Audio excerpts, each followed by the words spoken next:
আজকে আমি আপনাদের সাথে সহজ পদ্ধতিতে ডিমের একটা রেসিপি তৈরি করে শেখাবো।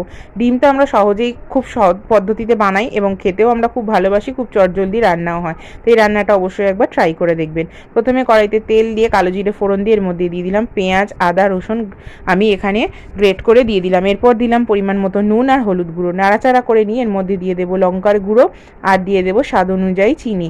দিয়ে নাড়াচাড়া করে মশলাটাকে একটু কষিয়ে নিয়ে এর মধ্যে দিয়ে দিলাম পোস্ত আর সাদা তিল বাটা। এর মধ্যে অল্প জল দিয়ে মশলাটাকে কষিয়ে নেব ততক্ষণ।